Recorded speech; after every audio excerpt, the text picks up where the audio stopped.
So today I am clearly driving here, and fortunately I've been able to figure out a setup with my microphone here so you can hear me, because obviously it's, well, first of all, it's a windy day, and also when you're driving in a Jeep it's very loud when you're trying to talk on the phone or record something. So I just wanted to share some thoughts with you. I've got plenty of time while I'm driving, and it's all related to the book, specifically the story that we just read in chapter 12, the crescent moon bear, and all the symbolism. And if I'm not mistaken, I think it was one of you guys on my channel who had made this comment and said something like,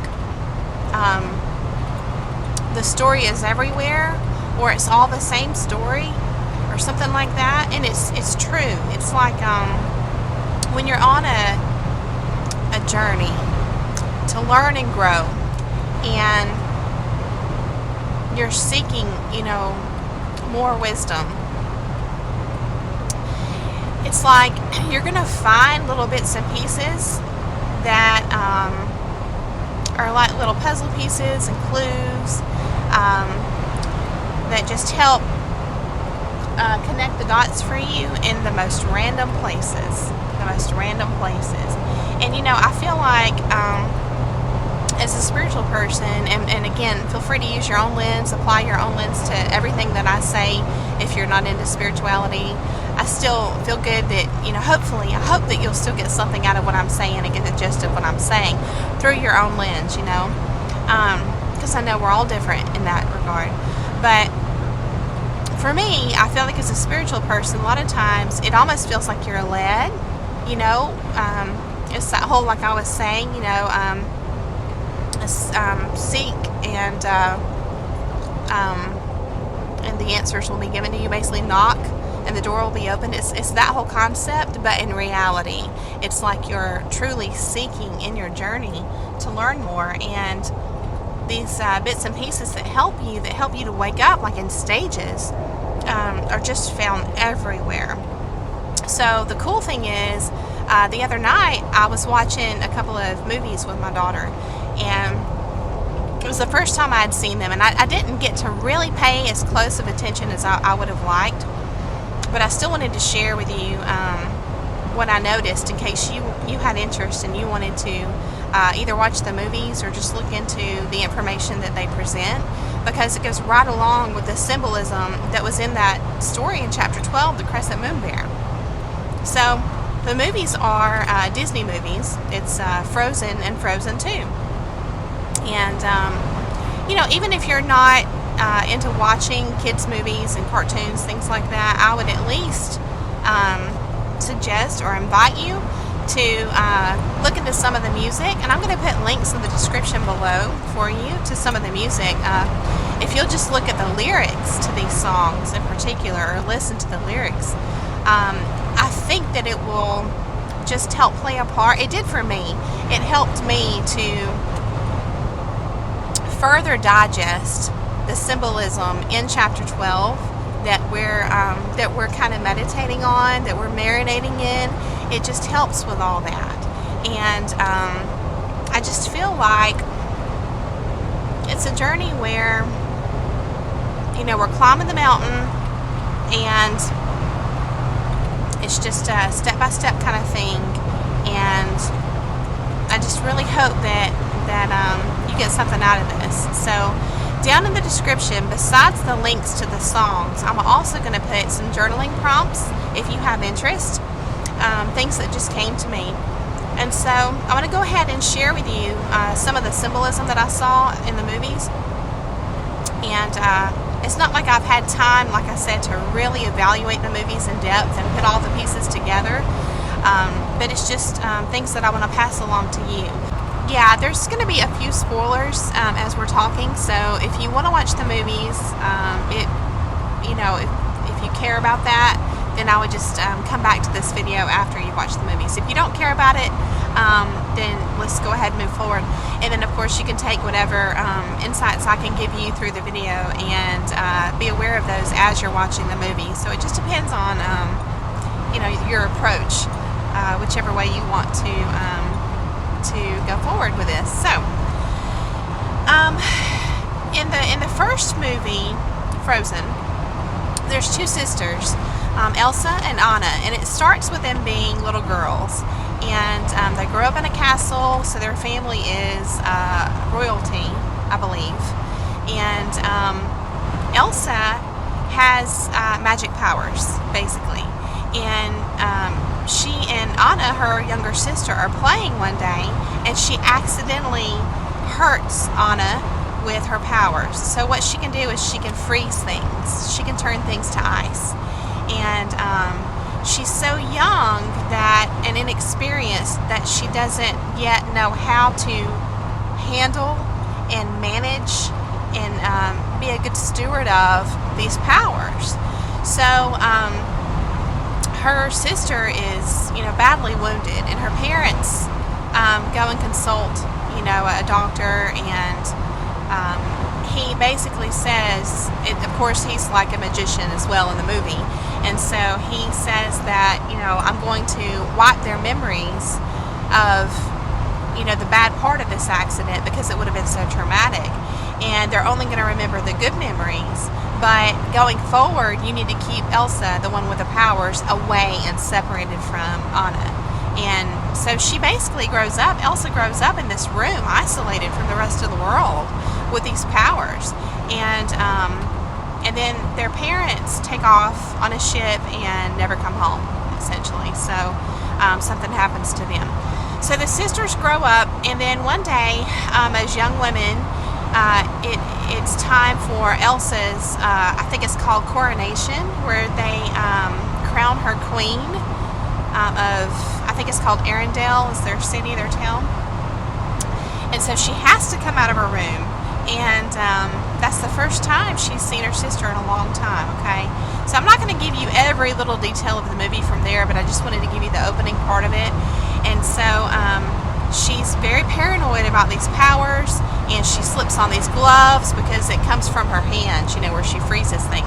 So she wears these gloves for the ceremony, for the coronation, and all the townspeople come, and she's just really, really hyper vigilant, paranoid, and her sister's just so glad to see her and desperate to spend some time with her. And at some point during the ceremony, her sister's just begging her to spend some time with her, and to not be afraid to be around her. And remember, they don't remember the incident, like that she hurt her younger sister. Maybe Elsa remembers, I don't know, but the younger sister Anna doesn't remember, okay? So she just doesn't understand why her sister won't, be around her. So anyway, she's just begging and begging and begging Elsa, and Elsa gets upset over it. And that's when she gets triggered, when she gets upset, that's when the powers, within her spill out. And, she winds up freezing like the fountain, and, all these things in front of everybody in the town. All the townspeople see her powers. So now they're no longer hidden, they're no longer a secret, it's out there. And so she's very ashamed, she's overwhelmed, and she runs off. And this is just my recollection. I don't remember, like I said, when you're watching it with a kid, it's kind of like you're distracted a lot, and you can't remember all the details. But the point is, in the first movie, Elsa makes a trek up a mountain. So the mountain scene, and the songs that go with it, and all of her thoughts, and the experiences, and then Anna goes looking for her up the mountain as well.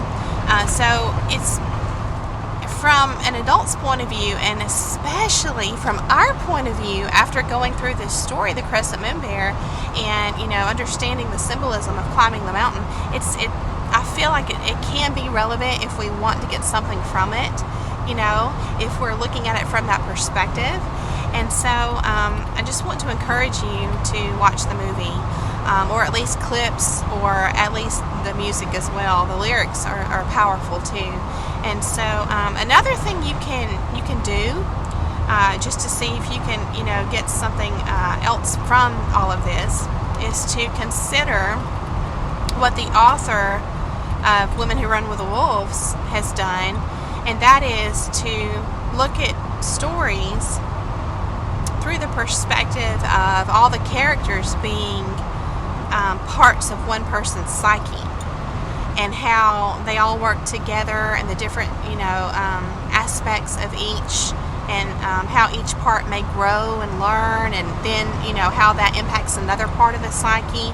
So that's another lens that you can look at all this through as you're exploring these movies. So it's really great. And then I love all the animation, and how it's just so magical. And I feel like that's the cool thing about animation, is it can give us the visuals to spiritual concepts, magical concepts, and I think that's cool. So then in the second movie, Frozen 2, the theme is excuse me, a river. And if you remember, that's from our story in a previous chapter, about the river and the flow of the river. And that was trying to remember, La Llorona, I believe, La Llorona, with the polluted river. And so a lot of these themes are just paralleled and repeated throughout different stories. And with the river, this part was really cool. So their mother, in the second movie, Frozen 2, their mother is telling them, it's kind of like reverting back, because in the first movie, Frozen, you see them grow up into young women. So then in the second movie, it starts with bits and pieces of their childhood. It kind of gives you those gaps, fills in those gaps from the first movie that we didn't get. And so it shows their mother, in bed with them, with the two young girls, at bedtime, sharing a story with them about this river. And it's, again, this is what I love, okay? It's a traditional story passed down through families, part of their heritage, for her to share this with her daughters, just like the author of, Women Who Run with the Wolves, Clarissa Pinkola Estes.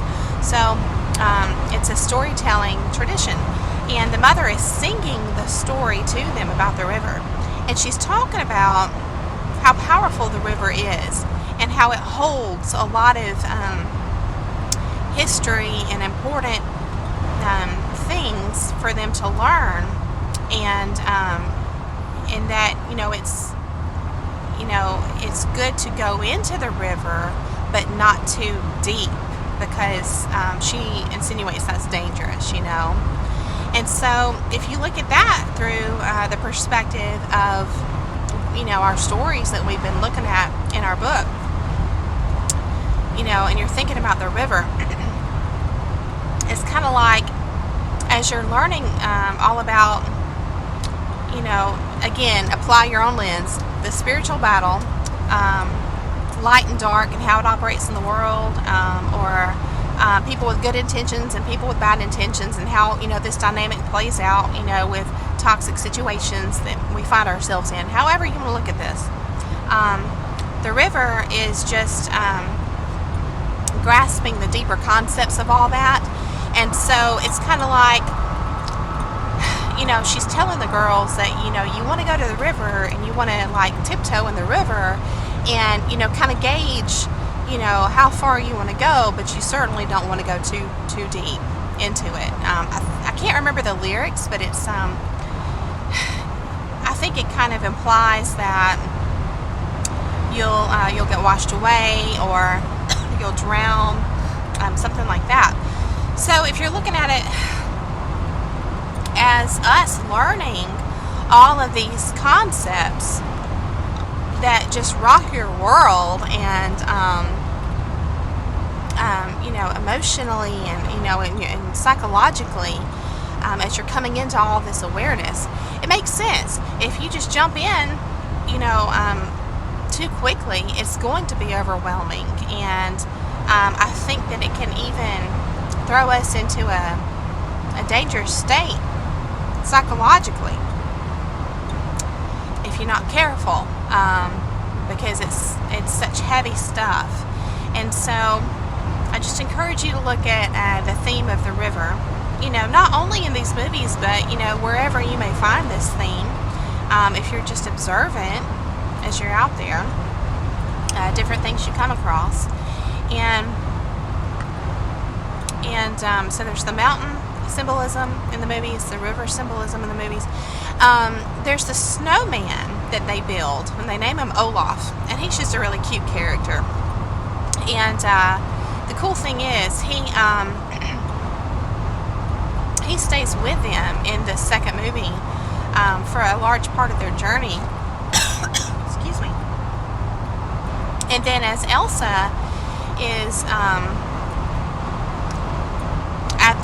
nearing the last stage of her, it's like you get to watch Elsa, the main character, the sister with the powers, you get to watch her elevate, like in her conscious awareness, and as she goes through these hard lessons, and you get to see how painful and how dangerous these lessons are for her and her sister. But you can clearly see they change the character of Elsa at each one of these stages to have a different outfit on, and her hair is different, and she just looks more luminous, at each stage. So it's a beautiful thing to see. Again, that's just one of those cool things with animation where, the artists get to represent, the impact, our personal growth has on us on the inside. They get to represent that on the outside through their artistic representation. So you get to watch the main character, elevate at these different stages, and it's beautiful. And so anyway, this snowman, he's with them, throughout a large part of the second movie. And then as Elsa is nearing, I believe, the last stage of her development that's shown in this movie, for her awareness, her personal growth, the snowman starts to dissolve and go away. And at that moment, he's with the sister Anna. And, I'm going to tell you the impression I got from it. It reminded me of the illusions that were discussed in the movie The Crescent Moon Bear, how you have to move past the illusions. But it just makes me wonder, are the illusions in this life necessary, maybe in your childhood, just to kind of ease you into the reality of things? I mean, you don't want a child to be hit with all this hard stuff, because it's going to just totally take away their innocence. So it's kind of like those illusions are in place maybe for a reason. And then as we, again, you don't want to jump in that river too deep, right? You want to tiptoe. So it's like, as you go through and you peel off these layers of conscious awareness, and you start to see the depths of the darkness and the depths of, the light, and you're expanded to be able to withstand all of this and comprehend all of this, then our illusions start to dissolve. It's kind of like they're helping us along until we no longer need them. And that was the perspective that I saw this little snowman character through, that he kind of represents our illusions. And then once we reach a certain stage, we just, they dissolve through the natural process of learning what we do, or we're strong enough to see the deep, hard truths in life without needing the illusions. So I know that these are, in a lot of ways, very abstract concepts, and in a way I think that's good, because I think that that means that they can be relevant for each one of us depending on our own experiences and circumstances and where we need to grow. So in that aspect, I think that the fact that they're abstract is good. But I wanted to share with you, I was kind of thinking about, what illusions in life. And I'll give you an example, since we were talking about children and, with the snowman in the movie. So an example is, most parents seem to want their children to get a start in life where they are optimistic about the world. Yes, we teach them about stranger danger, but as far as going into what that means and the depths of how evil a person can be, that's the kind of thing that is going to be veiled, or you're going to shelter your child from as much as possible until they're old enough to be able to withstand that psychologically. So that's just an example. It's kind of like there's different layers of illusion or veils that have to be lifted or torn to be able to grow. And so I just hope that all this has given you some things to think about today. I just had to share my thoughts with you, and I just wanted to offer you another avenue of some things to explore. And because that's what this journey is all about. It's about staying curious about life, and not being a know-it-all like a narcissist, right? Because they're not open to any further learning. They're just set in their ways. And so, as a true truth seeker, that it's all about exploration and growing yourself and making sure you stay aligned with that spirit inside of you that wants the best for you, and that is grounded in truth. It is truth, and it's the light of truth. And so I think that if you're just willing to, if you're truly on the path of seeking, the path is going to appear for you, and it's going to be a step-by-step, one step at a time kind of path. And that was another part of the movie I just remembered that was really cool. There's one of the songs that's called Into the Unknown, and it's a beautiful song, but it's kind of like, it's scary for all of us to step out into the unknown. But a lot of times life just puts us in a situation, that we don't ask for, that's hard to deal with, right? But in the end, it turns out to be for our benefit. And it's, we're thrust onto this path going towards something unknown. And all we can do is just, in the movie, they say, take the next best step. The next best step. And so if that's where you are and you can't see very far, that's okay. I just want to encourage you to not put too much pressure on yourself. If you have removed yourself from a dangerous situation, if you have put yourself into a better environment of safety and peace, where you're not constantly, your peace isn't constantly challenged and rattled day in and day out. If you've removed yourself from that kind of situation, then you've made a lot of progress, and that's beautiful, and you should be proud of yourself. So I just want to say that, and then you're ready for more growth. And again, just one step at a time, little by little, and we're going to get there. So don't give up. Keep your faith, and I just hope again that this has helped you, and I thank you for bearing with me. I hope that the sound quality was okay here, and I'm excited to dive back into chapter 12 with you all very soon. So have a beautiful evening, or whatever time of day it is for you, and I will see you again soon.